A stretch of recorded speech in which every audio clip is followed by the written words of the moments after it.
여러분의 구독은 영상을 제작하는 데 큰 힘이 됩니다. 영상을 보시기 전에 구독과 좋아요 꼭 부탁드리겠습니다. 아울러 회원이 되시기를 원하시는 분들은 유튜브 채널 홈피 구독 옆에 있는 가입 버튼을 눌러주시기 바랍니다.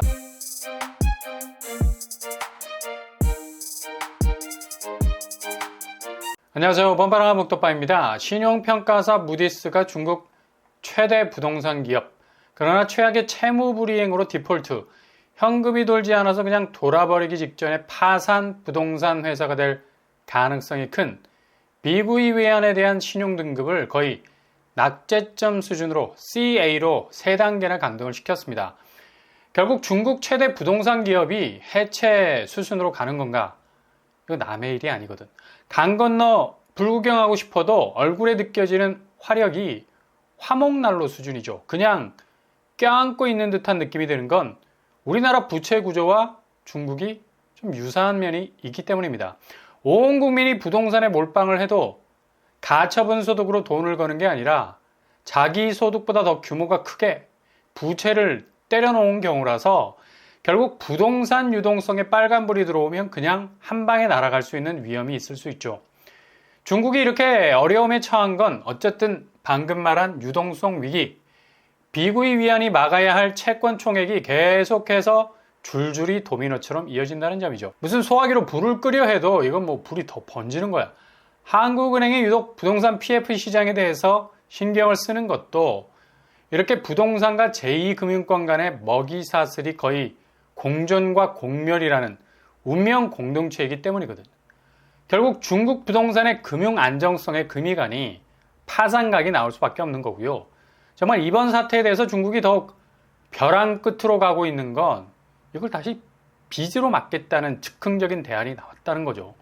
제발 집을 사달라는 거지. 정부가 다시 대출 규제를 크게 완화해서 80% 대출을 가능하도록, 그리고 2주택자는 70%까지 돈을 빌려주겠다는 건데, 공산국가도 결국 현금 유동성의 위기가 오면 나라가 거덜난다는 걸 엄청난 위기 속에서 깨달은 건지, 금리까지도 파격적으로 내려가면서 죽어가는 부동산에 호흡기 달려 하는데, 이거 뭐 미국이 원하는 그림 아니겠어요? 달러의 기준금리 인상이라는 목줄 쥐고 있는데, 중국 자국 내에서 이렇게 다시 빚내서 빚을 막아보겠다는 건 그 모든 부채가 고스란히 금리와 연결이 돼 있는 건데, 아무리 중앙정부가 금리 인하 쪽으로 간다 해도 킹달러와의 싸움에서 완패를 하고 있는 위안화, 아마 미국 중앙은행이 유심히 보고 있을 겁니다. 긴축으로 강공 드라이브를 내년까지 몰고 가면 중국은 그냥 한 방에 금리와 묶인 국가 부채 문제, 특히 부동산 대출로 묶여있는 돈들이 다이너마이트가 돼서 터지게 될 겁니다.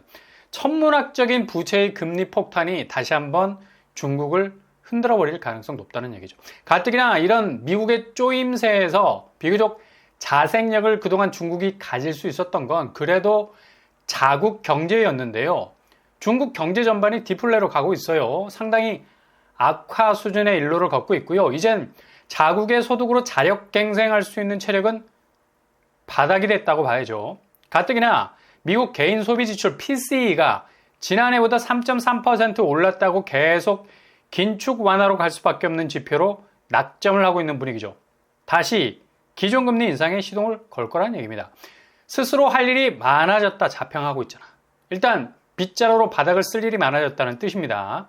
중국이 저렇게 알아서 퍼져주는데 미국이 당연히 킹달러 앞세워서 경제적인 위상을 다시 한번 재확인하면서 중국을 충분히 압박할 수 있는 거죠. 우리나라가 이런 중국의 위기와 별 상관이 없는 것처럼 부동산 익스포저, 위험 노출액이 4천억 정도로 규모가 크지 않다 하지만 보이는 지표 말고 보이지 않는 무역 환경이라는 게 있는데 이게 더 큰 위험일 수 있죠. 우리의 수출, 내수, 쌍으로 큰 충격을 받게 될 겁니다. 중국이 상대적으로 미국과 일본에 비해서 떨어지는 교역국처럼 여겨지고 있지만 지난해 연간 중국 대상 수출액이 300억 달러 이상, 여타의 미국과 아세안 국가들보다 많았다는 거죠. 고로 우리나라가 상당한 영향을 받게 될 거란 얘기입니다. 어제 통계청에서 발표한 우리나라 생산, 소비, 투자 모두 트리플 마이너스를 기록, 뚜렷하게 상저하고라는 기대치와는 다르게 움직이고 있고요. 이거 정말 경기 체감도가 훅 떨어질 수 있는 여지가 있습니다. 이런 체감도를 가장 민감하게 느낄 수 있는 게 바로 실질소득 감소, 3.9% 정도 줄고 있어요. 이 지표는 2006년 이후에 가장 큰 폭의 감소세, 국민들 지갑이 얇아지고 있다는 건데, 이렇게 되면 가구당 처분 가능한 소득도 2.8% 정도로 줄어서 막상 스스로의 자산을 움직일 수 있는 여력이 거의 없어진다는 거죠. 근데 지금 가계부채는 50년 만기 주담대까지 나오면서, 아니 중국이 80% 대출해주는 것과 이게 뭐 상당히 비스무리해 보이죠. 빚을 빚으로 돌려막기 하는 것도 아닌데 50년 주담대가 무려 2달 만에 2조 원이 넘어버렸어요. 고스란히 우리나라도 가계부채가 금리와 물려 있어서 이 내관이 터지면 그냥 우르르 도미노처럼 부동산 시장 지형이 흔들릴 수가 있죠. 이렇게 부동산 지형이 흔들리기 시작하면서 제일 먼저 나오는 전조현상, 바로 경매 시장의 물건이 폭발적으로 증가하게 된다는 겁니다. 더 이상 내 돈으로 빚을 못 갚아, 원금이자 그냥 디폴트야, 이렇게 되면 강제 경매로 집이 넘어가 버리죠. 지금 7월 말 기준으로 4만 건 돌파, 이런 추세면 연말까지 10만 건 돌파를 눈앞에 두고 있어요. 이거 2014년 부동산 침체기 때 나왔던 경매 수준인데 이후 집값이 어떻게 될지를 분명히 보여주는 선행지표가 된다는 거죠. 지금 이런 분위기를 여실히 보여주고 있는, 특히 서울과 비교적 좋은 입지를 가진 아파트들만 봐도 냄새가 딱 나게 돼 있습니다.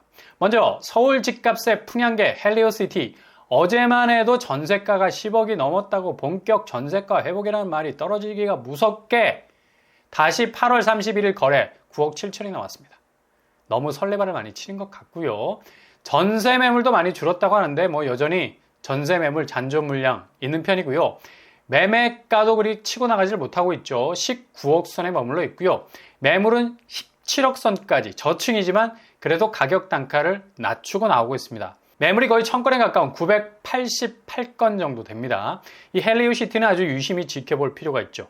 그리고 김포 한강 메트로자이 2단지 30평대 최고가 11억에서 6억 8천에 거래 반토막이 난 상태입니다.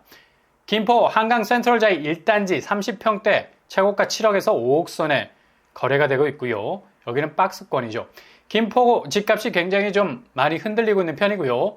송파와 가까운 위례로 가보면 위례 롯데캐슬 최고가 15억 대비 여기는 11억 거래로 4억 정도 빠지는 모습을 보이고 있습니다. 분당과 가까운 판교 프루지오 그랑블 30평대 최고가 26억 대비 19억의 거래 7억까지 빠지고 있네요. 광교는 센트럴타운 62단지 최고가 13억 대비 9억 선에 거래가 돼서 4억 정도 납폭을 기록하고 있습니다. 그리고 인덕원, 의왕 쪽 집값이 하락세가 심한 편입니다. 포일동, 인덕원 3호 최고가 12억 대비 8월에 6억 7천 거래가 나왔습니다. 여기도 반토막이 났죠. 그리고 인덕원 숲속마을 3단지 최고가 13억 대비 8억 정도로 거래가 되다가 다시 지난달 말에 1억이 떨어져서 7억 9천까지 나왔습니다. 여전히 인덕원은 하락세에서 벗어나지 못하고 있는 상태입니다. 이렇게 경기권도 서울 접근성이 괜찮은 곳들, 하락세가 그 파이가 상당히 크다는 걸 알 수 있죠. 연말로 갈수록 중국 위기와 미국 기준금리, 대출금리, 환율 여파로 경기 침체는 더욱 심각해질 전망이어서 부동산 집값은 그냥 불을 보듯 뻔한 약세장을 이루게 될 것 같습니다. 이렇게 지금 매매 시장은 빠르게 식어가고 있는데 지금 왜 분양가가 미친 듯이 올라갑니까? 돈줄이 마르지 않았기 때문에. 건설사들이 눈에 불을 켜고 한 달 만에 1, 2억씩 분양가를 자신감 있게 올리고 있는 건 그만큼 수요층이 얻어다 쓸 수 있는 돈이 당분간 마르지 않을 거란 확신이 있기 때문에요. 정말 저수지 같은 현금 저장고가 당분간 오픈되어 있다는 얘기죠. 이건 거의 뭐 투기판이 다 되어가고 있을 정도로 청약시장이 굉장히 변질되어 가고 있다는 반증입니다. 그러니 지금 서울 분양에 진입한 분들 엄청난 시세 차익을 거둘 거라는 기대감이 완전 마이너스 P라는 부메랑으로 돌아올 수 있는 하반기 뚜렷한 집값 하락세, 전혀 경험하지 못했던 부동산 지형도를 만들 수도 있다는 사실 기억하실 수 있길 바랍니다.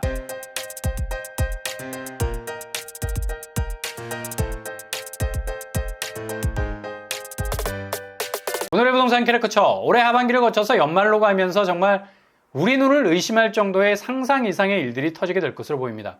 너무 일찍 부동산 하락세를 벗어났다고 샴페인을 터뜨린 건데 이거 거의 규제 해제 때문에 일시적으로 있었던 반짝 효과였고요. 그렇게 터뜨린 샴페인이 자칫 폭탄을 터뜨릴 수 있는 뇌관이 될 수 있다는 신호, 온 사방 둘러싸고 있는 요즘입니다. 신발끈 단단히 묶어야 할 시기인 것만은 분명해 보이죠. 아무튼 한 발 한 발 조심조심 다가설 수 있길 바랍니다. 오늘도 응원합니다. 항상 여러분의 길이 꽃길만 되실 수 있길 바랍니다. 이상으로 뻔뻔한 복덕방을 마치겠습니다. 구독과 좋아요 부탁드립니다. 감사합니다.